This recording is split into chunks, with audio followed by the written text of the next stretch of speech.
I just wanted to give you an update on our weather here. As you know, we live near the Windy City, and it is starting to get a little breezy here. We get a little snow. It's cold here. A little snow. It's like supposed to get around 28 inches.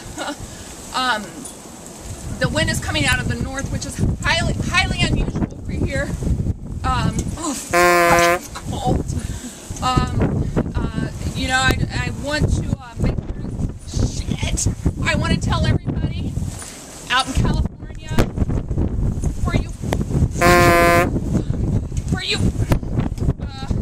just want to take a moment to for those of you who are laughing at us, Mitchell, Bree, have fun with that flippin' mouse down in Disney. Patty Jo, hey there, how you doing, girl? Sweet home Chicago.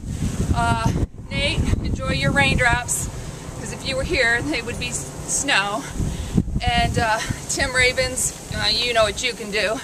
And anyway, also another shout out to, oh gosh, I can't think of his name, Danny. Yeah, Danny and Mary, congrats on your engagement.